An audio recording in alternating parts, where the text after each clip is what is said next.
The Prayers of Baranat, a traditional myth. When the Lady Genevra was kidnapped from her estate and held for ransom, her mother sent word out that whoever rescued her would be allowed to marry her and inherit the land.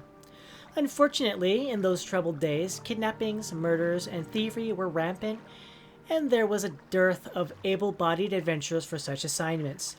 In fact, the only person who answered her call was a skinny little fellow named Baranat. "You are certainly brave, but I fear you would never survive," said the old woman. "My daughter, you see, has been kidnapped by the Corabale brothers, whose physical prowess is the stuff of legend." "My lady," said Baranat, "when I was born, I was blessed by Vivek, Almalexia, and Sothasil, and I have the ear of the saints. If I run into any trouble, I'll call on them to aid my quest."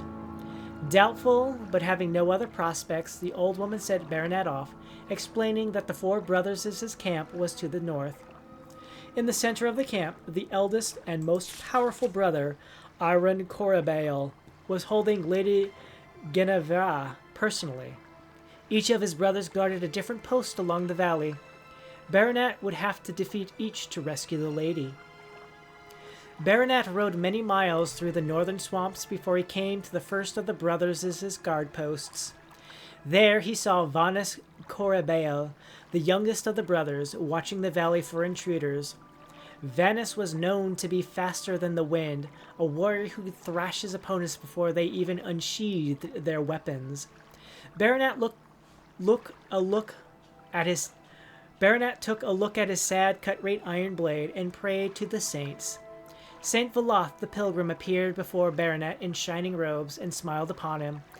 "Baranat, put down your blade, and I will make you swifter than bolt of lightning." Baranat dropped his blade and ran at Vanus, moving so fast he didn't rustle a leaf with his pace. In a flash, Vanus was dead by Baranat's hands. The adventure continued on until he reached the second youngest Corabale brother, Farron, who not only was as fast as Vanus, but so strong he could rip a trauma shrub up by the roots with 2 fingers. Baranat hid himself and trembled as he looked at the giant Farron Corabale. Again the young adventurer prayed to the saints. Saint Nerevar the captain appeared before Baranat in golden armor and smiled upon him. "Baranat, I will make you stronger than 100 warriors."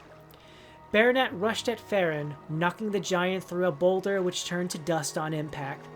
Farron tried to get to his feet, but Baranat tore him apart, scattering him across the valley floor in 87 pieces. Beyond Farron's post was a raging river, where the second eldest Corabale brother, Horus, stood guard. Horus, who was faster than his brother Vanus, stronger than his brother Farron, and so tough that he could swim in the lava of Dagothur like it was the Padomaic Ocean. Baranat thought of his own tolerance for pain, which was minimal, and prayed to the saints for help. Saint Rorus the Martyr appeared before Baranat with flesh like sparkling gems, and smiled upon him. "Baranat, I will make you unyielding as the heart of oblivion." Baranat rushed at Horus, and 2 plunged into the rushing river.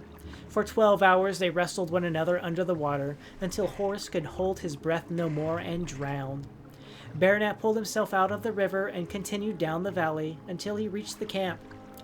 Aryan Corabale himself was there, guarding a squirming sack which Baranat assumed either contained Lady Genevra or several large cats. The young adventurer quailed at the prospect of doing battle with Aryan Corabale, the swiftest, strongest, sturdiest, and most accomplished fighter of the brothers. He prayed to the saints for help. Saint Alms the Just appeared before Baranat in a burst of flame and smiled on him. "Baranat, I will make you more cunning in battle than the most dangerous of Daedra." Baranat walked calmly into the camp and began battle with Aryan Corabale. The fight lasted 7 days, and for 6 of them, Aryan had the upper hand. He rained kicks and punches down using the rhythmic style the Khajiit called Gatfang. He parried and blocked in all the fashions of the great Nordic warriors. He maintained his balance, coordination, speed, strength, timing, and tactics as the moons rose and fell from the sky. But on the 7th day, as he was preparing his killing blow, he suddenly stopped, eyes wide open. The blood drained from his face and realized the trap he had stepped into, a trap with no escape. With 3 quick flashes of his hand, Baranat completed the cycle of blood, the old Redguard fighting style he had begun on day 1. Ariane Corabel breathed no more. The young adventurer ran to open the sack where Lady Guinevere lay. His first surprise. She had a face like a dreh, and as she began to berate him for taking his time, he realized that she had a very, very, very unpleasant personality as well. Several days later, when they were back at the old woman's court, he discovered that the estate that he would inherit was utterly dissolute by decades of blight storms and poor crops. Saint Delin the Wise watched the young adventurer from the cloud in the sky and smiled on him. Baranat, before you fight, find out what you are fighting for.